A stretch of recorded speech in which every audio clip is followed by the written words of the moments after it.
At po sa hapon na ito na muli po kaming mag-aaral ng yung salita patungkol po sa aming discipleship series. Samahan mo kami, pangunahan at turuan at iniiling namin ang patnubay at gabay ng Santong Espiritu. Amen and amen. So last Sunday, anong naging topic natin? Prayer, tama ba say? Prayer. So today po, tayo po dadako sa worship and fellowship. So ang Kristiyano, ang pananampalatayang Kristiyano po ay hindi lamang po ito individual na solo flight, hindi po. Ito po ay communal o sama-sama po na mananampalataya. Kaya nga po sa Book of Acts, makikita natin yung worship and fellowship ng mga unang mananampalataya.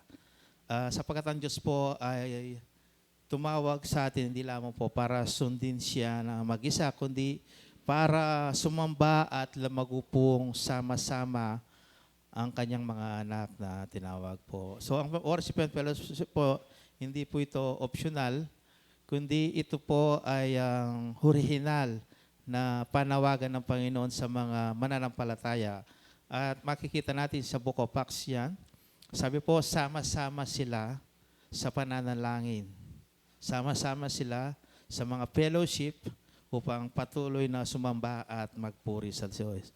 So, ang lesson po na tatalakayin natin sa sa hapon na ito ay may tatlong pangunahing teksto po tayong titignan. So, kung makikita po natin sa mga nagdaang pag-aaral po natin, hindi lamang po isang Bible verse ang kinukuha natin, kundi kadalasan 3, 4 na nagbibigay support sa ating pong pag-aaral. So sa umaga pong ito, sa hapon na ito, yung worship and fellowship. So sabi po rito sa una, yung encourage one another. Sa Hebrews chapter 10, 24 hanggang 25, sabi rito, let us consider how to stir up one another to love and good works, not neglecting to meet together, as is the habit of some, but encouraging one another, and all more as you see the day drawing near. So dito po ay sinasabi ng sumulat ng Hebrews na ang mga mananampalatayang Udyo po ay nakakaranas po sila ng matinding pag-uusig sa tukso po na sila po ay bumalik sa dating kanilang pananampalataya, yung sa mga Udyo po, sa kanilang religious belief.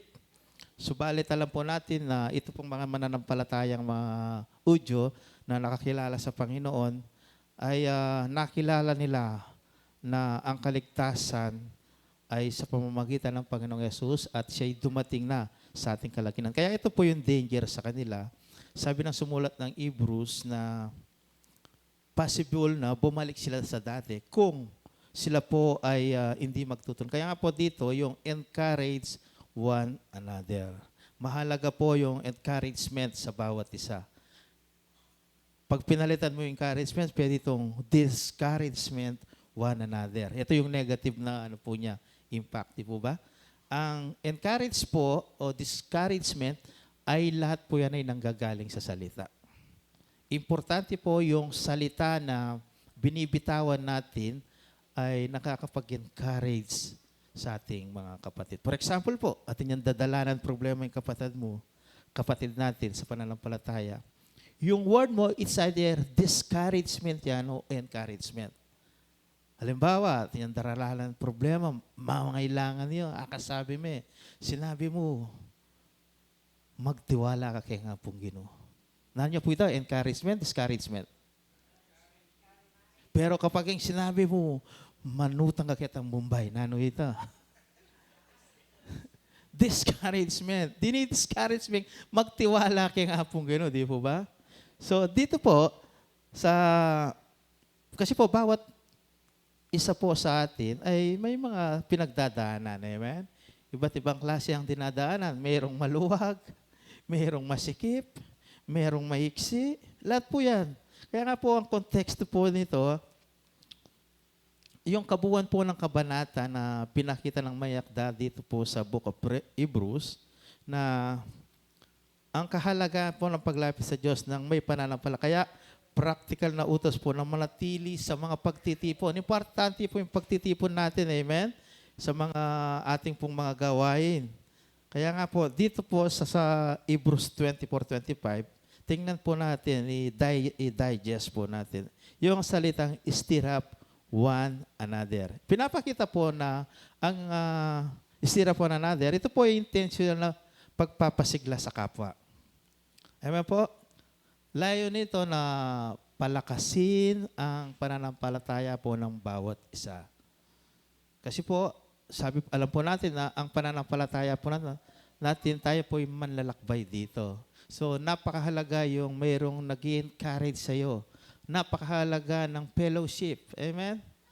Yung fellowship po. So, bawat isa po ay iniikayat natin na lumakad ng ayon sa tuntunin ng Panginoon. Yung pangalawang salita naman po, yung not neglecting to meet together.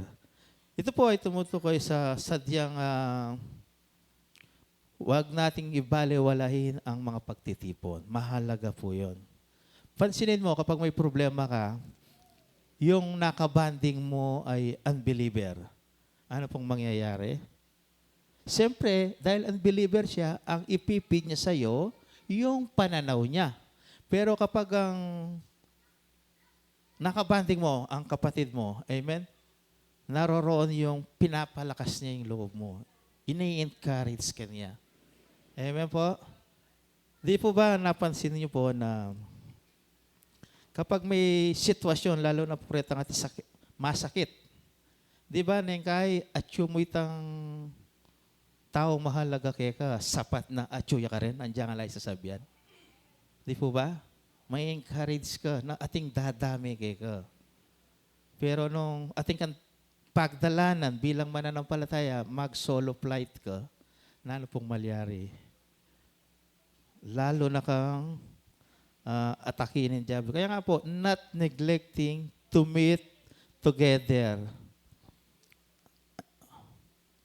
Pangatlo po itang encouraging one another. Ang ibig niya pong sabihin, ang pagpapalakas at paggaliw sa pananatili ng loob at pananampalataya sa gitna ng challenges sa buhay. I-encourage natin ang bawat isa. For example, kalupa ng nanay Atinel, para yung madadialysis, di po ba yung sitwasyon niya ay napakahirap? 3 times a week. Kailangan niya yung kapatid na mag-i-encourage sa kanya na tuloy mo ang biye. Tuloy lang natin ang buhay. Importante po, lalo na po ngayon, napakadali po yung i-reach out. Kung hindi ka man physically makapunta, pwede mo siyang tawagan sa Messenger, sa Facebook, di po ba? Lahat. Marami na pong way na ma-reach out po natin. Importante po yun. Kaya nga po, minsan nangungumusta ako sa inyo kahit sa GC lang natin. Kasi minsan tahimik yung GC. Balo nung ninano na kayo. Nano yung pagdalanan nyo. Puta, mag-solo flight na kayong problema mo. Wali po, importante po yung fellowship. Amen po. Importante yung it's encouraging one another. Kaya nga po, yung dito po, isa pang salita doon sa text na binasa natin, as you see the day drawing near. Ibig sabihin po, alam natin na babalik ang Panginoong Yesus at nalalapit na. So, ito po yung motivation natin para i-encourage, palakasin ang bawat isang na patuloy na sumama tayo sa mga pagtitipon, patuloy na magpalakas sa isa't isa. Sapagkat ito po yung nagmo-motivate sa atin ng katiyakan na isang panahon, babalik na ang Panginoon. At ayaw natin na mayroong maiwan, di po ba? Nung bisang malakwan ko na itong paparanumi ka rin kaya. Pero kami, munta na kailangan. Di po ba, yan ang desire natin. Kaya nga po, pinapanalangin natin ang bawat isa. Kasi ayaw nating mayroong maiwan. Amen po? Kaya nga pag dumating, it's either dumating ng Panginoon o mauna ka na. Whichever, sa dalawa po, importante po yung assurance na doon ang destination mo. Amen po. Importante po yung stir up one another. importante po yung encouraging one another. Importante po yan. So, pangalawa po yung worship in spirit and in truth. So, ito pong Book of John, yung conversation po ng Panginoon dun sa babaeng Samaritana. Basahin po natin ang text. But the hour is coming and is now here when the true worshiper will worship the Father in spirit and truth. For the Father is seeking such people to worship Him. God is a spirit and those who worship Him must worship in spirit and in truth. So dito po, ang kausap ng Panginoon dito, yung babaeng Samaritana na sumasalok ng tubig sa balon. Kasi po, sa historical background po, matagal nang may idwaan po yung mga Samaritano at mga Udyo. So, hindi nakikipag-usap yung mga Hudyo sa mga Samaritano sapagkat yung mga Samaritano po ay mga half-breed. Kalahati ng kanilang lahi ay Hudyo, kalahati ay hindi. So, burin sabihan na 50-50 lang po. So, dito, ang pagkaunawa po ng babaeng Samaritano na ang pagsamba ay nakatakda lamang sa isang lugar. Pero dito, pinakita ng Panginoong Yesus na ang tunay na pagsamba ay hindi panlabas na ritual, kundi nagmumula sa puso. Amen po? Ang pagsamba po ay dapat tayo sa Espiritu at sa katotohanan. Kaya nga po, sa ating kapanahonan, kahit saan po, pwede mong sambahin ng Diyos. Pwede sa kwarto, pwede sa CR, pwede. Pwede kahit saan ka, sa trabaho, habang nagdadrive ka. So, pwede nating sambahin ng Diyos kahit saang lugar po. Amen po? Ang pagsamba po ay dapat ayon sa Espiritu at sa katotohanan na nagpapakita po ng personal na taus-pusong pagsamba natin sa Diyos. Sabi po rito, true worshiper. Ang sinasabi po sa talatang true worshiper, tumutukoy po ito sa mga tunay na sumasamba. Hindi po ito yung peke na o huwad na pagsamba na ang pagsamba ay isang gawain po na totoo na nakatuon mismo sa Diyos. Di po ba, sa dati natin, alam natin ang pagsamba sa isang building, sa isang lugar lang. Pero hindi po sa ating kapanahunan. A true worshiper, ito po ay nasa puso ng isang tao na kahit saan, pwede niyang sambahin ng Diyos. Kahit sa panahon ng problema, pwede mong sambahin sa Diyos. One time po, pag-aaralan natin ng worship na sinasabi po ng banal na kasulatan. Sa Biblia po, kapag binasa mo, ang worship po ay hindi pagkanta. Amen po? For example, nung pinagaling ng Panginoong Yesus yung sinasalian ng demonyo, ang sabi doon, lumuhod siya at sinamba niya ang Panginoon. Hindi siya kumanta, di ba? Ang pagluhod po sa Bible ay pagsamba. So, ididetalye po natin one time, aaralin po natin. Ang pagkanta po kasi sa worship song, ito po ay expression ng ating pagpapahayag ng paghanga at pagkilala natin sa Diyos. Amen po. Pero hindi lamang ito yung tunay na worship, hindi po. Napakahulugan po natin. Worship in spirit. Ang pagsamba po ay nagmumula sa kalooban at damdamin. Hindi lamang po panlabas na kilos o ritual. Kasi po, ang pananaw natin kapag may gating ka King Church, sinambahan ako. Pwede kang mag-attend King Church na alay yung puso mo. Amen po? Pwede kang mag-attend kaya ganaganang activities King Church na alay yung puso mo. Pwede kang mag-attend Sunday service, makiya VIP. Pwede kang mag-preach pa nga kayong midweek o na naman na alay yung puso mo. Pwede po ito. Ang pagsambang pantunan ng Lord, worship me in the spirit and in truth. Ang ibig sabihin po ng worship in spirit, kasi po, di po ba, nung tayo po ay ma-born again, na-born again ang ating spirito. So, yung spirit po natin, ito yung nag-communicate sa Diyos. Directly nag-communicate. Kaya nga po, sambay natin ang Diyos, sabi rito sa talata, in the spirit and in truth. ang pag sinabi pong truth, ang pagsamba po ay naaayon sa katotohanan ng Diyos sa kaniyang salita. Amen po? Ang pagsamba po, hindi ito isang pamamaraan o disenyo ng tao. Ang pagsamba po ay naaayon sa salita na ninanais ng Diyos kung paano siya sambahin. Hindi po yung nakaugalian lamang natin, hindi po. Sabi sa talatang ating binasa, the Father is seeking. Ibig sabihin po, ito yung hinahanap ng Diyos Ama, yung mga tunay na sumasamba sa Kanya sa Espiritu at katotohanan. Ito po yung klase ng pagsamba na katanggap-tanggap sa Diyos. Yung galing sa puso, anuman ang pinagdadaanan mo. Alam niyo po, ang isang malalim na pagsamba ay yung sa panahon na dumadanas ka ng matinding pagsubok sa buhay. Madaling sumamba kapag, di ba, okay, alam problema. Di po ba? Pero po atsuka kitang sitwasyon na masakit. O ito yung greatest expression na magtiwala ka pa rin kay Ginoo. Amen po, ang pagtitiwala ay isang klase ng pagsamba. Nagtitiwala ka na kahit ganitong sitwasyon, hindi ka papababayaan ng Diyos. Amen? Tapat siya, kagaya po ng pag-aaral natin kanina. At yung pangatlo po, sa worship and fellowship, teach and admonish together. Colossians 3:16.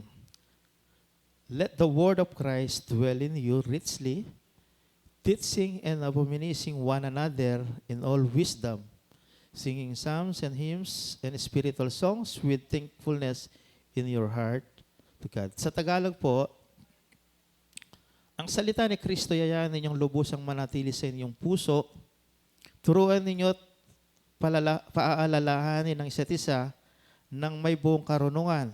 Buong puso kayong umawit ng mga salmo, mga himno at mga awiting spiritual ng may pagpapasalamat sa Diyos. Ito po yung ginagawa natin. Amen? Yung pagsamba at pagpupuri, pag-awit, pagpupuri sa Diyos. Ito pong historical background po ng talata na ito ay nakatugon po sa panganib na maling katuruan na pumasok sa church sa Colossians. Na kung saan, na nagpalit sila ng hindi na si Kristo ang sentro ng kanilang pagsamba. Ito po yung danger eh. Kapag tumatagal ang isang Kristiyano, isang mananampalataya, nare-refocus siya sa tamang focus. Alam natin na ang dahilan kung bakit ka sumasamba, ang dahilan kung bakit ka nananatili ay dahil kay Kristo. Amen? Kuminsan po, ito po'y napapalitan ng mga ritual na activity na akala natin ito pa yung nais ng Diyos. Amen po, ang klase po ng pagsamba ay yung pagsamba na nanggagaling sa Diyos na nilalagay niya sa puso mo. Amen po. Ito po ay ang context po kasi ito ay bahagi ng tagubin kung paano po mamuhay yung bilang bagong nilalang o yung mga born again, yung mga paano mamuhay ang isang taong nakakilala sa Panginoon. Kaya nga po, sa gitna po ng mga nangyayari sa church, ito po ay nagtuturo na magpalakasan ng bawat isa. Sabi po dito yung let the word of Christ dwell. Ang ibig niya po sabihin, hayaan nating maniraan ng sagana ang salita ni Kristo sa puso po ng bawat mananampalataya. Hindi lamang po pansamantala o mababaw. Amen. Kapag ang Panginoong Yesus ay nasa puso natin, nagdudwell sa puso natin, ito po yung nagdidirect sa klase ng pamumuhay na ninanais ng Panginoon. Amen po. Ang salitang richly sa ating talatang binasa po, pinapakita po na ang salita po ng Diyos, ito po'y sapat. Amen po. Ito po ay sagana. Hindi po ito paditak-ditak mo. Hindi po. Ang salita po ng Diyos ay punong-puno po ng sigla, punong-puno po ito ng encouragement, punong-puno po ito ng hamon. Ito po ay punong-puno ng kasagutan sa bawat sitwasyon na pinagdadaanan. At napakahalaga po ng fellowship at worship ng mga mananampalataya na sama-sama. Teaching and admonishing. Ang ibig niya po sabihin dito, tumutukoy sa pagtuturo ng tama at pagtutuwid kung kinakailangan. Ginagawa po ito ng may wisdom ng mga malalalim sa pananampalataya na nag-guide upang palakasin ang bawat isa. Importante po, mga kapatid, yung fellowship po natin. Kasi po, iba-iba tayo ng level ng pananampalataya. Amen? Iba-iba tayo ng pinagdadaanan. Subalit kapag sama-sama po, ito po yung nagbibigay ng kalakasan sa bawat isa. Singing some hymns and spiritual song. Bahagi po, ito pong ginagawa natin pag ito po yung bahagi ng ating pagsamba. Amen po? Nang sama-samang umaawit tayo, kagaya ginagawa natin pag Sunday service, at ito po yung nagtuturo at nagpapalakas sa bawat isa. Amen po? Di po ba? Nararanasan natin ang presensya ng Diyos sa ating pagpupuri, sa ating mga awiting pagsamba. Sapagkat kapag ang Diyos ay nalugod, ang presensya na lagi ay dumarating sa ating kalagitnaan. Kaya nga po, ang salitang worship, ang prinsipyo po niya, una po, sa W, worship, strengthen, fellowship. Amen po. Ang ating mga pagsamba ay nagpapalakas sa ating mga fellowship. Importante pong fellowship, mga kapatid. Napakahalaga po ng fellowship sa mananampalataya. Pansinin mo, alin ang masarap na kasama, yung unbeliever, grupo ng unbeliever, o grupo ng mga mananampalataya? Pero neng kahit mas buri mo itang grupo na retang unbeliever kasi ating fresh revelation from Marites. Balo may kahit, asiping may bala, tiniya pala.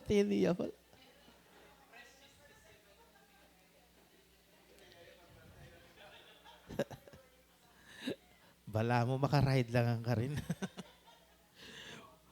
Amen po. Importante po sa mananampalataya na piliin po natin yung mga nakakasalamuhan natin. Amen? Hindi naman po natin sinasabi huwag tayong makisalamuha sa mga unbeliever. Hindi po. Ito po kasi yung mission naman natin. Yung mission po natin to reach out unbeliever.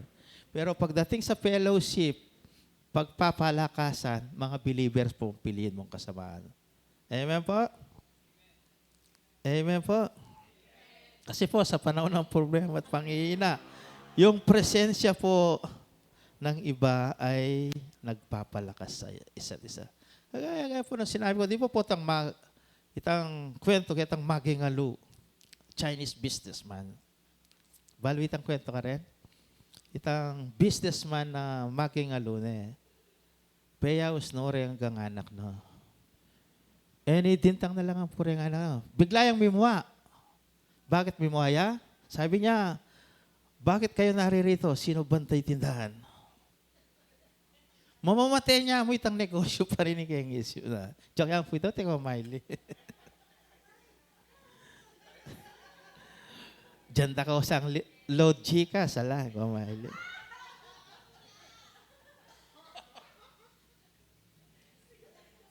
Di ba itang taong masakit o makingalo,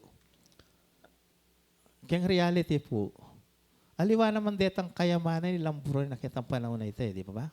Nuneretang kaluguran na kembena. Di ba? Andiyan yung pekamakwaltang tao, kitang oras na maging alune, itang last breath na namo, aliwa na itang bank account yung burino. Yung burina retang kaluguran na kembena. Di po ba? Buri ng darasan nita. Aliw pa.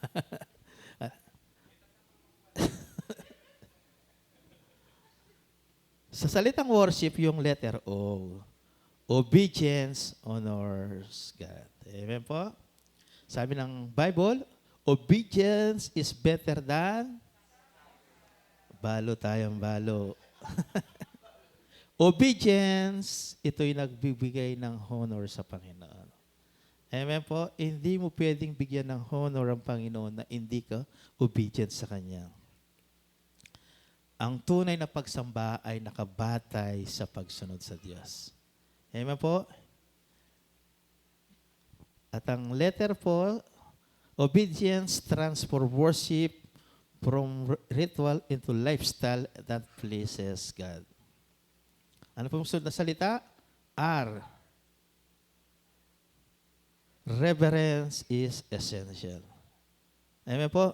Ang takot at paggalang sa Diyos ay pundasyon ng bawat pagsamba. Amen po? Sabi nga ng isang testimony na sangka noon na nakakilala sa Panginoon, na ngayon ay naglilingkod na sa Panginoon. Sabi niya, dati nung bago lang siya nakakilala sa Panginoon, ang panalangin niya ay parang nakikipag-usap lang sa kapwa-tao. Na sinasabi niya, sabi niya sa kanyang testimony, Lord, pauwiin mo na ako. Wala yung reverence. Kasi hindi niya pa lubos kilala pa. Kapag nakilala mo ang Panginoon, ano man ang gagawin mo ay naroon ang reverence, yung paggalang mo sa bawat bagay na gagawin mo. Even yung mga iisipin mo, lagi mong isinaalang-alang ang Panginoon. Lalo na sa pagsamba. Reverence is essential po sa ating mga mananampalataya. Kapag nauna natin po yung kadakilahan po ng Diyos, yung pagsamba po natin ay hindi pwedeng hindi maging taos puso. Naroon yung reverence ay kailangan. Reverence is not fear alone, but a deep awe and respect for God, majesty and holiness. Ano po yung next na salitang worship is? Yes, sincerity matters. Sabi sa ating binasa po na talata sa una, ang Diyos po ay naghahanap ng mga tunay na sumasamba sa Kanya. Amen? Naghahanap ang Diyos ng mga tunay na sumasamba sa Kanya. Tayo po kaya sa LOTN, San Roque, tunay ba tayong sumasamba sa Diyos? Amen po. Sagli mo sabihan ng amen, pero itang puso tam kaya sabi na, alang makasa likod kay nga pong Ginoo. Gana-gana ang kakit na. Amen po? So, every now and then na tayo po'y dadako sa ating pagsamba, i-prepare po natin ang ating puso. Amen po? Kasi po, yung sincerity ng pagsamba na hindi lamang po ito mga awitin. Kahit yan po ay simpleng pananalangin na nasa bahay ka, ito po ay pagsamba. Amen? Abang mamipi ko, kakanta ka kaya nga pong Ginoo. Abang sisingilan na kanita ang Bombay, magkanta ka pa rin kaya nga pong Ginoo. Amen? Ang tunay na worship, ito po kasi galing sa puso. Amen? Ano mang sitwasyon mo sa buhay, sumasamba ka pa rin sa Diyos. Tandaan natin ang pagsamba, hindi lamang umaawit, hindi po. Sa pagsamba, iba klase ng pagsamba na ipinakita ng banal na kasulatan, nakatanggap-tanggap sa Panginoon. Yung po ba, yung pegalinganin ni nga pong ganitang babaeng dinudugo, nang kaya lumuhod siya sa paanan ng Panginoon. Sincerity matters. Letter H, holiness is expected. Worship po at ang kabanalan ay magkaugnay po ito. Amen? Why? Kasi po, paano ka sasamba kung wala ang kabanalan? Kasi po, ang Diyos na sinasamba natin ay banal. Sabi niya sa kanyang salita, magpakabanal kayo sapagkat ako'y banal. Amen? Hindi po apelido ang banal, ha? Mayroon kasing apelido, banal. Ang kabanalan po ay hindi optional sa pagsamba. ito po ay required, expected ng Panginoon. Why? Kasi siya'y banal. Ang sumasamba sa Kanya ay dapat maging banal. Letter I, inspiration flows from God. Ang tunay po na inspiration sa worship ay nagmumula po sa Diyos at sa Kanyang salita. Pansinin mo, kapag nagbabasa ka ng Bible, biglang mayroong magre-rema sa'yo, magpo-post ka, at mangungusap sa ang Diyos. Amen? Meron siyang word na ibibigay sa'yo at magpo-post ka at magkikipag-ugnayan ka sa oras na yon. Di po ba? Yung mamasa kang biglang ating migrema. Itang salita na, dati mo naman nababasa yung Bible text ito, pero bakit kitang pagkakataon na aliwaya datang kaya ka, migrema yun? Yan po yung time na nangungusap sa'yo ang Panginoon at nakikipag-ugnayan siya sa'yo directly. Amen? So, inspiration flow from the Word of God. Hindi tayo po nag-invento ng sarili nating konsepto ng pagsamba. Amen? Kaya nga sabi ng salita nyo, sabay nyo sa Espiritu at katotohanan, sinasabi po ng banal na kasulatan. Ano pa po yung last? Praise is continual. So, ang pagsamba po, ang worship po, hindi po limitado sa oras o serbisyo. Ang akala kasi natin, after ng Sunday service, yari na yung pagsamba. Hindi po.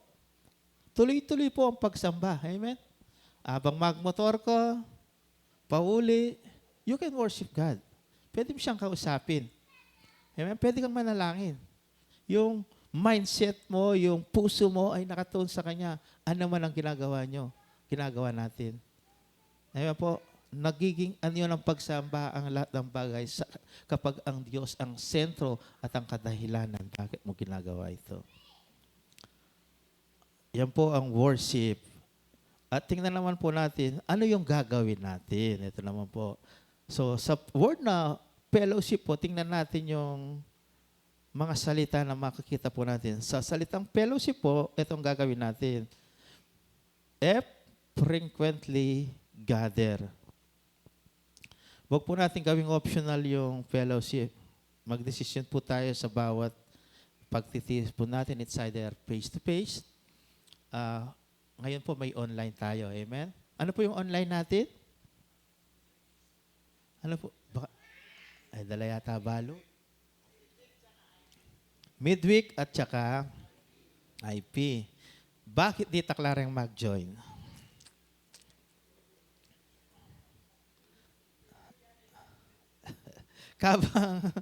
kabang nanay niya, alata ng ka-effort, mamuklat na mo yung Google Meet. Google Meet ang gamit natin na say. Sino po yung walang Google Meet pa? Sige, patulong po tayo minsan kay Kuya Asay para lahat po ay maka-join. Amen po. Hindi naman po frequently gather na binabanggit ay yung laging face-to-face. Hindi po. Sa IP po nasama-sama tayong nananalangin. So last night po, tsaka sa midweek, nung in-adjust na natin ng 8 o'clock, marami nang nagjo-join. Sa mga hindi nagjo-join, gusto nyo ba i-adjust pa natin para maka-join na kayo? In totoo mo, abang mag-IP tamating makakera. Mag-midweek tamating at bakating mamangan pa kanita. I mean, convenient na nga. Pero minsan nila pamagatin. Frequently gather. Ito yung gagawin natin sa fellowship. Pero mas importante pa rin po yung face-to-face. Kaya nga po, sa church natin dito sa San Roque, andiyan na mong ulam tamo, buriko, after ng service at tintang dita ka fellowship. Di po ba? Nang kay fellowship, kanita lang mag-share. O, siyempre naman si share gana-gana ka rin kapatiran. Selected mo na pwede mong i-open up itang sitwasyon mo. Amen? So, importante po yung gathering ka rin mananampalataya. Letter E, engage in worship sincerely po. Sumali tayo sa mga online service natin na nakatuon sa Diyos. Amen? Yung mga midweek, o minsan po, like yung Flash Friday, thank you dun sa mga nag-support sa campus ministry, First Campus Ministry natin. So, next na po yung, yung GUTAD, magsasabit na lang po tayo ng letter of intent para maka maging dalawa na po yung campus ministry. So, tayo naman po, yung mga ministry po natin, yung unti-unti po, yung kakayanin muna. Huwag nating yayakapin yung hindi pa natin kaya. Amen? Yung capacity muna natin. So, engage in worship sincerely. Letter L, listen to the word together. Kaya nga po, bakit effective yung mga early church?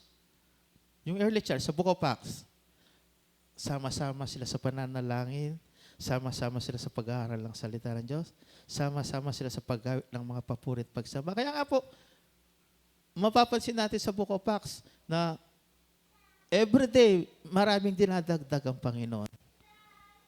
Libo-libo. Why? Kasi nalulugod ang Diyos sa nagkakaisang mananampalataya. Listen to the word together.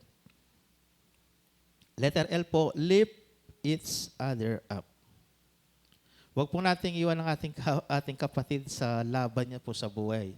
Alam niyo po kasi sa fellowship, may pagkakataon po tayo na mag-alay ng magbigay ng suporta. Hindi lamang po yung financial o yung practical man yan o emotional. Di po ba? Kapag yung metong atawat niyang pagdalanan, manto niyang makiramdam kayo. Di ba? Minsan na lang makiramdam. Importante po yung fellowship. Importante yung metong kapatiran natin pagdalanan itang makiramdam at dumami kayo. Di po ba? Diyang magkwento yan, makiramdam ka kayo. Ba't sabihan mo, sige, pag-pray ta. Palagay niyo po, lift up in kayang spiritus ng mga tita na balo natin yang kayabe na manalangin at sumapya. Di po ba? Ano pa po? Sa letter O, offer help and support. Magbigay po tayo ng tulong sa iba. Hindi naman po sa lahat ng bagay ay iba-iba po. It's either pagkain o nung Bisayang pasahop maglinis bali, sopan me. Kaya kami po nung Bisa sumahop.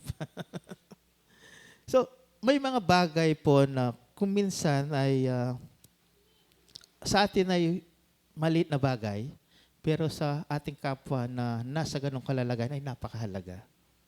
Amen?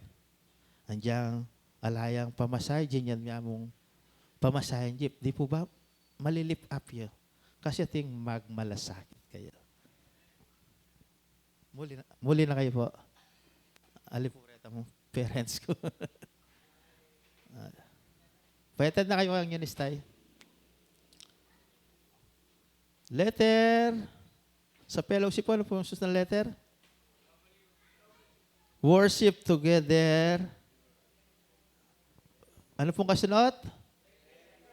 Ulitan tayo. Worship together.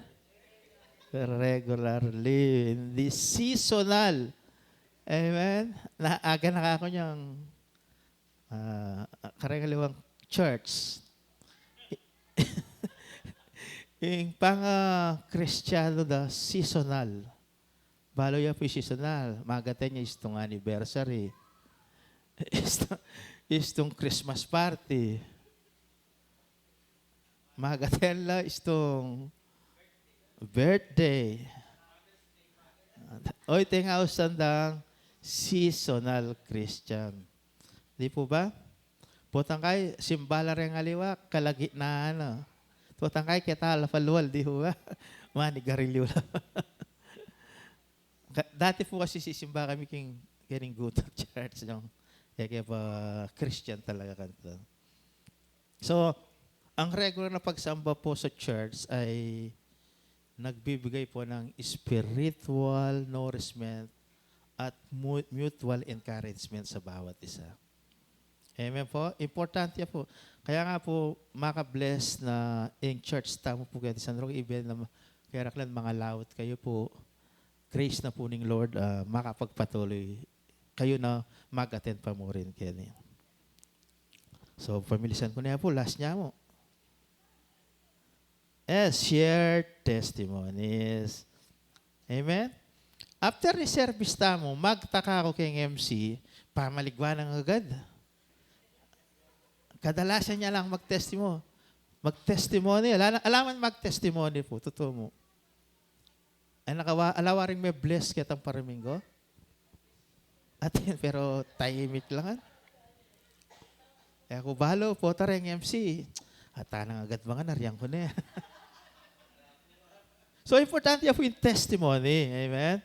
Kasi po, yung testimony nun po, as share mate ng pagdalanan mo na, mo balo, rengaliwan, tita mo naman yung pagdalanan da. Amen po. Kaya next week po, kasi po, dati, di ba, yung mga nag-MC natin talagang manurulo. Lalo na yung midweek na basta, bigla na lang ako siya. Yan na, balo na, sabihan na. So, dito po kasi, ayaw ko po ng sapilitan. Amen po. Ayaw ko rin naman walang nagtitestimony. Kaya next week, kapag wala pa rin nagtitestimony, mag-a-assign ako. Every week. Ilalagay na natin sa monthly schedule natin. Kaya, alimbawa, maki-schedule for the week. Kailangan manisip na ka na ng testimony. Hindi po. Voluntary po ang testimony natin. Amen. Mahalaga po ito para malipap naman po yung iba. Kasi po ang testimony po ay nagiging encouragement at ito po ay nagbibigay ng pagpapatibay ng pananampalataya ng iba na magpatuloy po. Kasi po as a body of Christ, tayo po ay iisa. Amen? Lahat po tayo ay merong pananagutan sa bawat isa. So yan po ang ibig sabihin ng fellowship. Meron pa pala, letter H, hold one another accountable. So ito po yung sinasabi ko na ang bawat isa po ay may pananagutan sa bawat isa. Siyempre, ayaw nating tayo lang ang makarating sa langit. Gusto natin lahat tayo sama-sama. Amen po? Pagdating sa langit, namungguan pong kalgaretang manok yung ulam tao. Nano kayang pamanganta ka rin? Palagay yung mamanganta pagdating sa langit? Pastor? Meron pa bang pagkain pagdating sa langit? Ito po, pag-isipan natin. Kasi, ako maniwala ako kasi ating piging eh. Di ba ba? Sabi ng Panginoong Yesus, ipagahanda kayo ng piging. Di ba ba? At hindi na ako iinom ng sarong ito na hindi kayo kasama pagdating ng panahon. So, ibig sabihin, may pagkain. Di ba? Pero, ang tanong, sino ang magluluto? Di ba? Pag-isipan natin yan. Nino yung magluto? Ren Deborah? O may kanya-kanyang assignment din po. So, tulungan po natin ang isa't isa na manatiling matatag po ang pananampalataya. Amen? Ang pananagutan po natin sa isa't isa ay napakahalaga po. Kaya nga po, ang bawat isa sa atin dito ay nire-request ko sa bawat personal nating panalangin, lagi nating isama ang bawat isa sa church. Amen? Lord, sabihan mo, Lord, bless mo po rin kapatiran ko, LOT and San Roque. Amen po? Pwede po bang sa panalangin natin ay automatic na kasama yon? Amen po? Importante po yon. So yan po yung fellowship. Number I, involve everyone. Lahat po tayo ay involved. Amen? Walang guest sa church. Lahat ay mayroong participation. Lahat po ay involved. Lahat po ay involved sa bawat isa po. Siguraduhin po natin sa mga fellowship po ay laging sincere at aktibo po ang bawat isa. And lastly po, pray together. So, bumalik na naman tayo sa IP every Saturday. Amen po. Last night, I think 14 lang rin mag-join. Amen? So, tingnan mo yung attendance natin, sis. I-check natin kung sino hindi nag-attend, nag-join. Amen. Ganitong gagawin natin. Kapag hindi sila nag-join sa IP sa Saturday, wala silang rice pag Sunday.